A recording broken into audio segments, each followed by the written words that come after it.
Assalamualaikum warahmatullahi wabarakatuh. Selamat pagi para peserta webinar Keperawatan Nasional.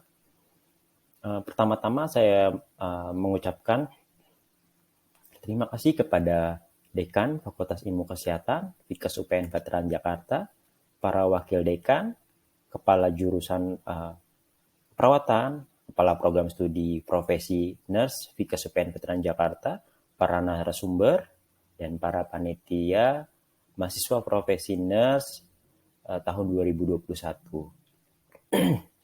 Dan juga saya mengucapkan permohonan maaf sekali karena saya tidak dapat hadir pada webinar kali ini dikarenakan ada agenda yang sudah dischedulekan ya sebelum webinar ini berlangsung.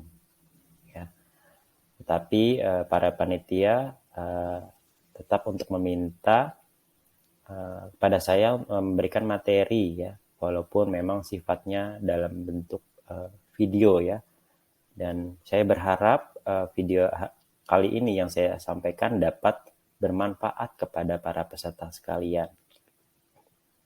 Dan tetap saya akan mencoba menjawab pertanyaan-pertanyaan para peserta ya yang ditujukan kepada saya, nanti akan difasilitasi oleh para panitia tentunya ya, dan tetap saya akan jawab pertanyaan-pertanyaan yang ditujukan kepada saya ya. Baik, untuk mempersingkat waktu, saya akan membahas terkait topik yang diamanahkan kepada saya dari panitia, yaitu adalah optimalisasi kualitas hidup lansia selama masa pandemi COVID-19. Selanjutnya, ini adalah pokok bahasan ya, topik yang akan kita bahas apa saja. Yang pertama adalah latar belakang, mengapa topik ini penting untuk kita bahas, penting untuk kita diskusikan ya. Kemudian kita review kembali apa itu konsep menua. Mungkin teman-teman sekalian ada yang masih ingat, ada yang masih udah lupa ya, sehingga kita bisa mereview kembali. Kemudian penting sekali juga kita mengetahui apa itu kualitas hidup bagi lansia ya. Dan yang terakhir adalah apa sih peran keluarga dalam mempertahankan kualitas hidup lansia di masa pandemi COVID-19 apa saja ya. Nah, ini akan kita bahas pada paparan kali ini ya. Next, baik. Nah, ini bisa kita lihat pada gambar ini, saat ini kita mulai memasuki periode aging population ya, di mana umur harapan hidup ini yang diikuti dengan jumlah lansia ini mengalami suatu peningkatan ya, bisa kita lihat ya. Dan mana diproyeksikan pada tahun 2035 ini mendatang ya, 2035 mendatang ini jumlah lansia ini akan mengalami peningkatan ya, 48,2 juta atau sekitar 15,77%. Nah, ini data-data ini diproyeksikan ya hingga 2035 ini angka lansia ini akan mengalami peningkatan seperti itu ya. Next. Nah, berdasarkan data Worldometer total kasus COVID-19 ini di dunia per 14 Oktober ya, 2021 ini data yang saya dapatkan, itu sekitar 239 juta jiwa ya. Yang saya dapatkan di sini adalah sebesar 239.962.530 jiwa. Yang artinya bahwa penyebaran COVID-19 ini itu belum berakhir ya, baik di dunia maupun di Indonesia. Ya, ini belum berakhir. Maka dari itu kita sebagai perawat, sebagai keluarga, sebagai dan para lansia itu penting untuk waspada ya. Jangan menganggap remeh dengan virus COVID-19 ini. Ya, tetap kita waspada, menjaga keluarga kita, ya, apalagi lansia ya yang kita akan bahas pada hari ini agar tetap sehat ya dan tidak terpapar COVID-19 ya. Kemudian, sesuai data yang dihimpun oleh Gugus Tugas Penanganan COVID-19 di Indonesia pada tanggal 12 Oktober 2021, persentase lansia yang terdampak COVID-19 yakni sebesar 11,8% lansia yang terkonfirmasi positif, kemudian 15,4% itu lansia yang dirawat atau diisolasi. Nah, data ini mempunyai makna bahwa lanjut usia pun mempunyai resiko terpapar COVID-19 ya. Jadi bisa kita lihat ya dengan data ini kemungkinan besar resiko pada lansia ini sangat tinggi ya. Next. Baik, selanjutnya dengan tingginya data kasus lansia yang terpapar COVID-19 ini kan yang tadi saya sudah jelaskan di depan ini menandakan bahwa lansia ini merupakan salah satu kelompok atau populasi yang beresiko ya. Nah, kita ketahui bahwa dengan bertambahnya usia, tubuh akan mengalami berbagai penurunan akibat dari proses penuaan. Nah, hampir semua organ dan gerak akan mengalami suatu penurunan. Selain itu juga diikuti suatu penurunan imunitas yang merupakan antibodi atau pelindung tubuh ya. Nah, hal ini merupakan suatu alasan bahwa mengapa orang lanjut usia itu atau lansia itu rentan sekali terserang berbagai penyakit termasuk COVID-19 ini yang disebabkan oleh si virus SARS-CoV-2 ini ya. Nah, apalagi jika ditambah dengan adanya penyakit kronis ya, seperti diabetes mellitus, hipertensi, gangguan jantung dan lainnya ya. Atau bisa kita kenal adanya suatu penyakit penyerta atau komorbid ya. Nah, dengan hal ini lansia akan berisiko sekali untuk terpapar dan mungkin bisa mengalami tingkat keparahan yang lebih parah ya, dan vitalnya adalah bisa mengakibatkan suatu kematian ya pada lansia. Nah, ini penting sekali untuk kita perhatikan ya. Nah, dengan penjelasan ini bahwa dibutuhkan suatu upaya-upaya preventif yang mana perlu menghadirkan suatu keluarga sebagai support system ya, sebagai pendukung dalam meningkatkan kesehatan lansia itu sendiri ya, sehingga terciptanya kualitas hidup lansia yang lebih baik lagi ya. Ini penting peran keluarga di saat atau selama masa pandemi COVID-19 ini untuk menciptakan suatu kualitas hidup lansia yang lebih baik lagi ya. Ini penting bagi suatu keluarga ya.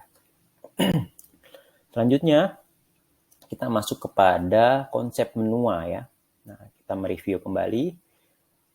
Menua dapat didefinisikan bahwa proses secara alami yang alami oleh seluruh yang dialami oleh seluruh makhluk hidup, salah satunya adalah manusia. Artinya kita semua akan mengalami proses menua ya, dan tidak bisa kita hindari ya pastinya ya. Jadi kita akan bertambah usia ya, itu akan mengalami suatu proses penuaan ya.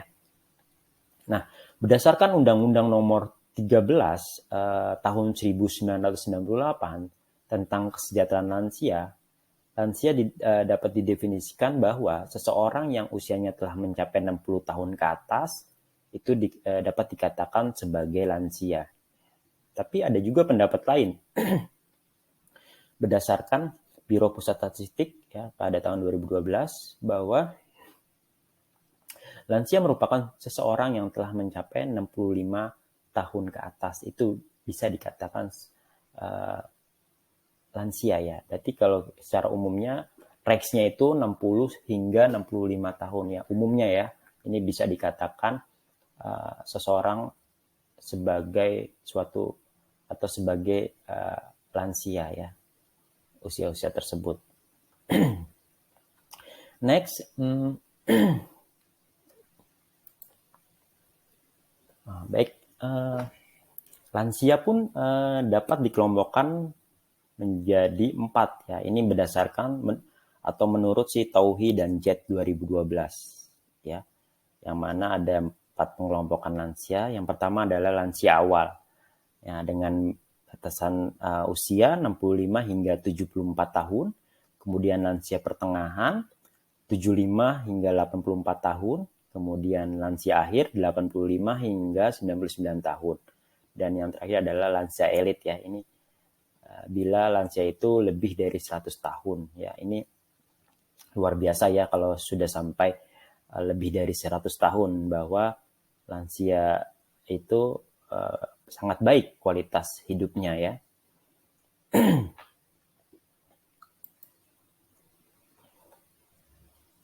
Selanjutnya,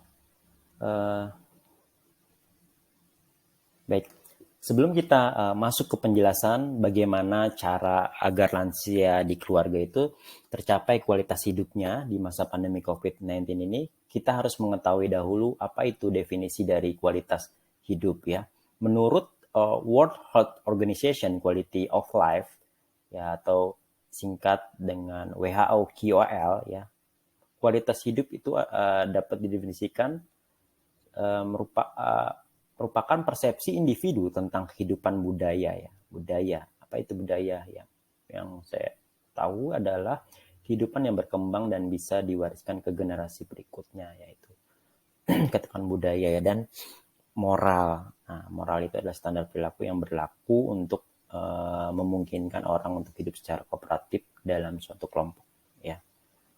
Mereka dalam masyarakat yang terkait dengan tujuan, ekspektasi, standar, dan minat ya.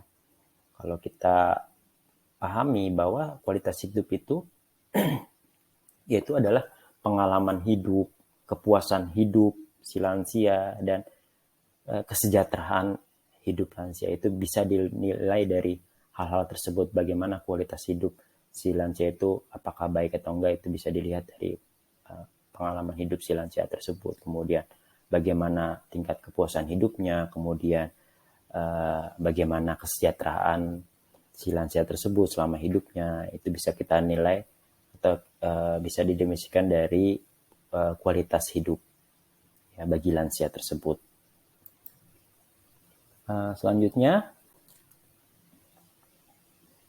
nah ini adalah faktor-faktor yang mempengaruhi kualitas hidup ya. Ada 4 domain dari kualitas hidup, yaitu kesehatan fisik, psikologi, ya, kemudian interaksi sosial dan lingkungan. Nah, ini saya dapatkan ada beberapa literatur ilmiah ya, atau berdasarkan penelitian yang dilakukan oleh Rohma 2012 bahwa faktor fisik, faktor psikologi, faktor sosial, dan faktor lingkungan ini berpengaruh pada kualitas hidup si lansia tersebut ya, yang mana bisa kita jabarkan apa itu faktor fisik ya, bisa dilihat dari faktor fisik. Nah, faktor fisik yang kurang baik itu akan membuat si lansia itu kehilangan kesempatan untuk mengaktualisasikan dirinya, disebabkan karena adanya keterbatasan fisik yang dimiliki. Keterbatasan tersebut akan menghambat pencapaian kesejahteraan fisik yang pada akhirnya akan berdampak pada kualitas hidup lansia yang rendah. Pada faktor psikologis merupakan faktor penting bagi lansia untuk melakukan kontrol terhadap semua kejadian yang dialami dalam hidupnya, dalam hidup si lansia tersebut ya. Nah, penurunan kemampuan psikologis ini disebabkan karena penurunan fisiologis, misalnya fungsi pendengaran menurun, menyebabkan para lanjut usia itu mengalami kegagalan untuk memahami atau mengerti apa yang orang lain katakan. Kemudian contoh lainnya adalah tekanan darah tinggi yang mengakibatkan kerusakan intelektual pada lansia tersebut. Nah, Perubahan psikologis juga bisa berasal dari lansia yang merasa rendah diri ya akibat dibandingkan dengan orang yang lebih muda karena masih mempunyai kekuatan, masih mempunyai kecepatan dan pastinya keterampilan yang lebih ya dibandingkan lansia. Sehingga si lansia ini merasa secure ya, merasa pede ya, sehingga akan mengalami rendah diri ya pada lansia tersebut. Nah, ini faktor-faktor ini juga yang mempengaruhi dari suatu kualitas hidup si lansia. Ya, penting kita sebagai keluarga, sebagai perawat ya dalam memahami faktor-faktor yang mempengaruhi suatu kualitas hidup si lansia ya. Selanjutnya faktor sosial ya. Semakin bertambahnya usia, kegiatan sosial pun kan semakin berkurang ya. Nah, ini juga bisa disebut dengan social disengagement ya, yang mana suatu proses pengunduran diri secara timbal balik pada masa lanjut usia dan lingkungan sosial. Nah, biasanya pada fase ini itu diperlukan aktivitas-aktivitas sosial maupun spiritual ya untuk menemukan kebermaknaan dan harga diri bagi lansia tersebut ya. Ini hal-hal ini yang penting bagi lansia ya, sehingga lansia merasa ada makna hidup ya, sehingga kualitas hidup juga akan bisa tercapai ya. Kemudian faktor lingkungan. Nah, faktor lingkungan ya. Nah, tempat tinggal harus dapat menciptakan suasana yang tentram, kemudian damai dan menyenangkan bagi lansia tersebut ya. Sehingga si lansia ini kan dapat merasa nyaman ya, merasa betah serta merasa terus ingin tinggal di tempat tersebut ya, dengan keluarga pastinya ya. Dengan demikian lanjut usia akan terdukung oleh lingkungan untuk mencapai kualitas hidup yang tinggi ya. Ada beberapa pengalaman yang saya dapatkan bahwa lansia-lansia yang tinggal di panti werda gitu ya, biasanya itu lansia-lansia yang sudah tidak betah lagi di rumah ya, karena keluarganya pada sibuk, tidak memperhatikan, tidak memberikan dukungan kepada si lansia, sehingga lansia merasa nyaman di tempat panti werda ya, karena banyak teman yang peduli juga dengan dia ya, mendukung ya. Nah, maka dari itu di sini setelah melihat pengalaman ini, kita sebagai perawat ya, penting peran keluarga, dukungan keluarga dalam meningkatkan suatu kesehatan ya, meningkatkan suatu kesehatan dan terciptanya suatu kualitas hidup si lansia ini yang lebih baik gitu ya.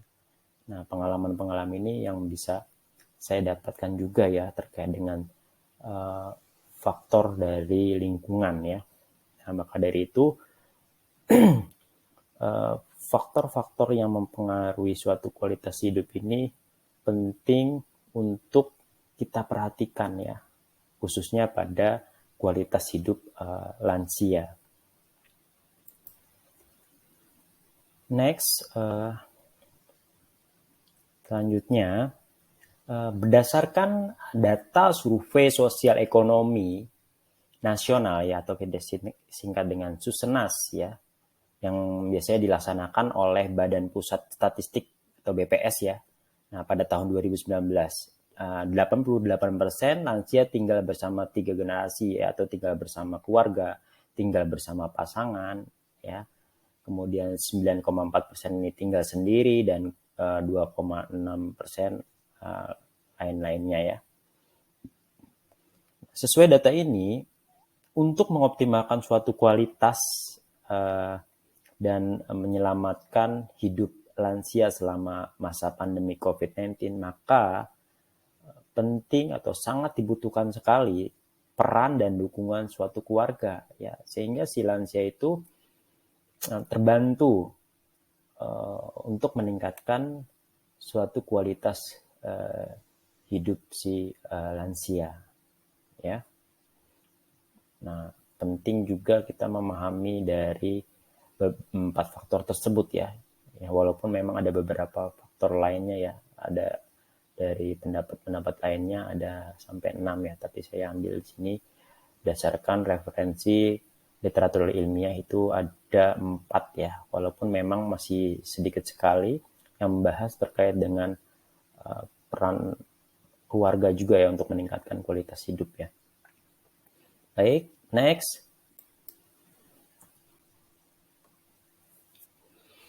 Baik, ini ada beberapa referensi atau studi-studi ilmiah, ya. Nah, saya temukan ada pendapat atau penelitian, ya, penelitian yang dilakukan oleh Shin Chi-hu, ya, 2018, bahwa ada hubungan positif antara peran keluarga dengan kualitas hidup si lansia. Artinya semakin baik peran keluarga yang dilakukan, maka semakin meningkat suatu kualitas hidup si lansia.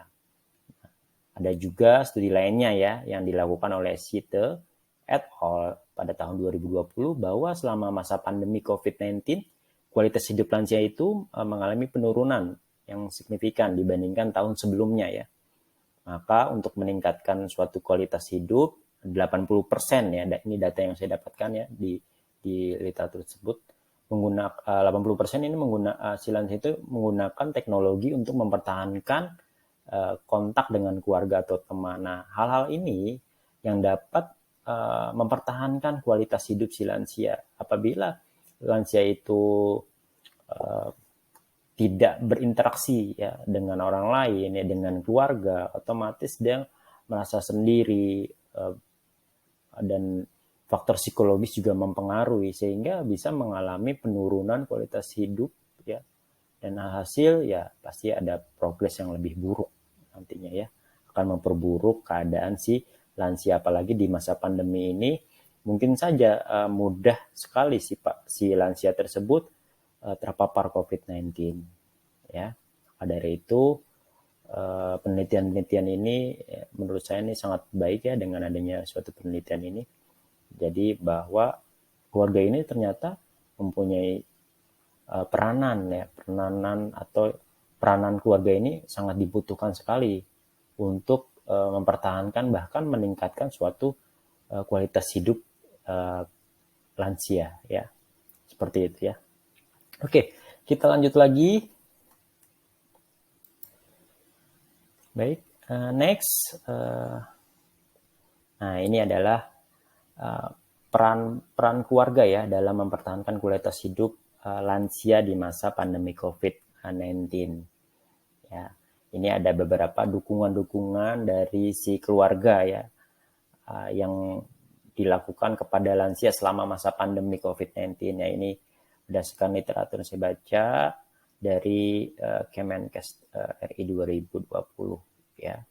Ini ada cara-caranya apa saja dukungan keluarga yang harus dilakukan kepada lansia yang tinggal bersama keluarga pastinya, ya. Yang pertama adalah memberikan pemahaman kepada lansia mengenai pandemi COVID-19, ya. Nah, di sini kita sebagai keluarga harus memberikan pemahaman kepada si lansia mengenai pandemi COVID-19. Nah, kita harus memberikan pemahaman dengan sabar dan sesuai dengan kemampuan si lansia, ya, dalam menangkap informasi menggunakan bahasa yang dipahami oleh lansia. Jadi jangan pakai bahasa-bahasa yang tidak dipahami oleh si lansia, tidak dimengerti oleh lansia. Ini penting sekali, ya, bahasa-bahasa yang sederhana, ya. Kemudian menggunakan alat bantu seperti foto, gambar, video, ya, yang sifatnya visual, ya, mengenai pandemi COVID-19 ini. Kemudian memberikan informasi yang berimbang dan menanamkan semangat optimis ya, optimis dan positif kepada si lansia, sehingga lansia ini mempunyai motivasi untuk tetap melindungi dirinya dalam masa pandemi COVID-19, sehingga kualitas hidup si lansia tersebut ya tetap bertahan ya, bahkan meningkat nantinya ya. Kemudian perhatikan bila lansia mengalami masalah pendengaran ya utamanya ya, biasanya ini juga terjadi. Nah, perlu dilakukan cara khusus agar pesan diterima dengan baik. Bisa saja kita memberikan alat bantu pendengaran ya, sehingga apa yang kita sampaikan ya, edukasi ya, dari peran keluarga ini memberikan edukasi terkait dengan pandemi COVID-19 ini, sehingga si lansia itu memahami dan mengerti apa yang harus dilakukan selama masa pandemi COVID-19 ini. Yang utamanya adalah ya prokes ya, harus dijaga gitu. Nah, ini penting memberikan pemahaman dulu ya kepada si lansia. Ya, tapi tetap dengan sabar, karena kan kita harus memberikan secara tadi yang sudah saya jelaskan, memberikan dengan sederhana penyampaian informasinya sehingga dapat memahami si lansia tersebut ya. Kemudian memberikan perlindungan dengan menyediakan masker, sabun, dan alat-alat disinfektan untuk kebersihan tempat tinggal lansia. Ya, ini pastinya kita pastikan ya ketersediaan masker, sabun, alat-alat disinfektan untuk kebersihan tempat tinggal lansia. Ya. Kemudian yang ketiga, pastikan ketersediaan makanan bergizi dan kalau perlu minum multivitamin ya bagi lansia dan pendamping si lansia itu ya, yaitu keluarga ya, sehingga tetap terjaga imunitas tubuhnya dan dijauhi dari paparan virus COVID-19 ini ya. Kemudian selanjutnya, nah, jadilah pendengar yang baik apabila lansia ini membutuhkan teman bercerita. Nah, arahkan untuk bercerita mengenai hal-hal yang menyenangkan dan positif sambil tetap memperhatikan jarak fisik ya. Jadi kita juga nggak boleh terlalu dekat, jadi tetap menjaga jarak ya antara lansia dengan kita ya. Kemudian yang kelima,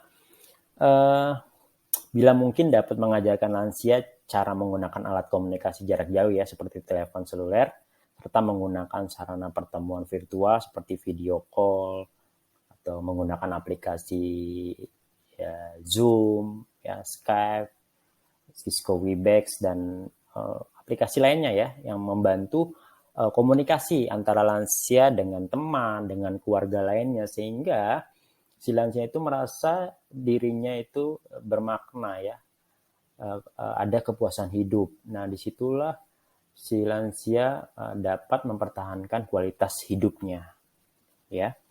Selanjutnya, baik, yang keenam,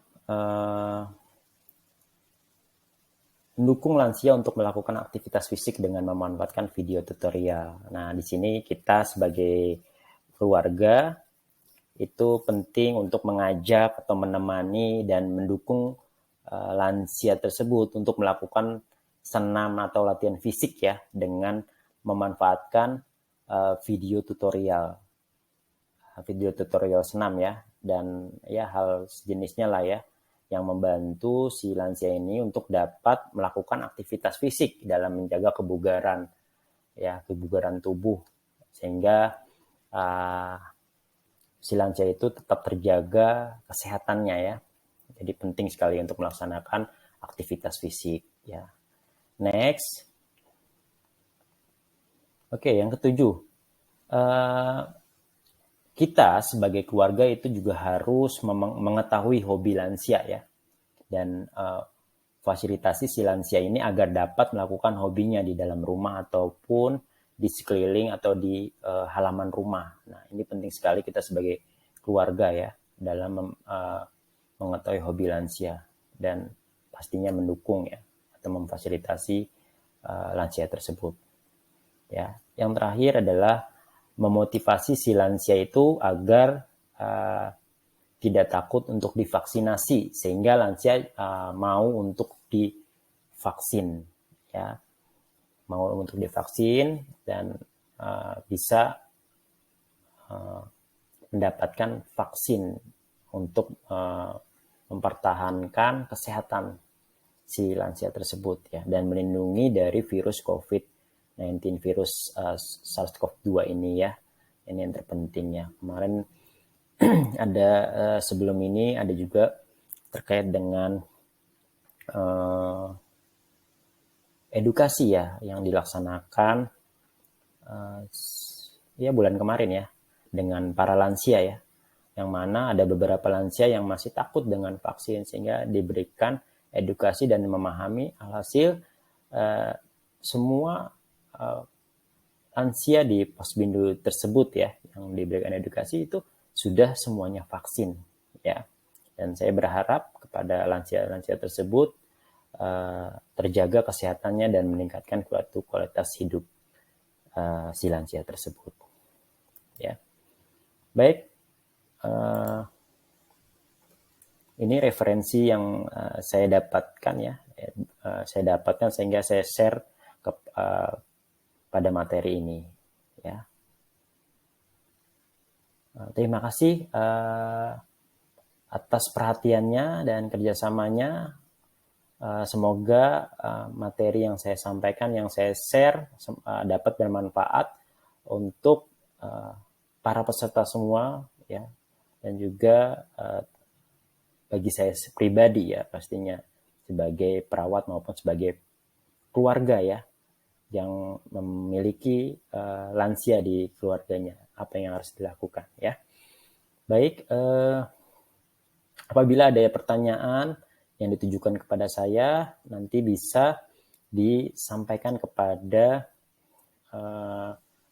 para panitia. Nanti panitia akan memfasilitasi, ya, dan saya akan membalas atau menjawab dari pertanyaan-pertanyaan para peserta nantinya, ya. Kita bisa sharing di sini, ya. Dan saya memohon maaf sekali lagi tidak bisa secara langsung mengikuti webinar, ya.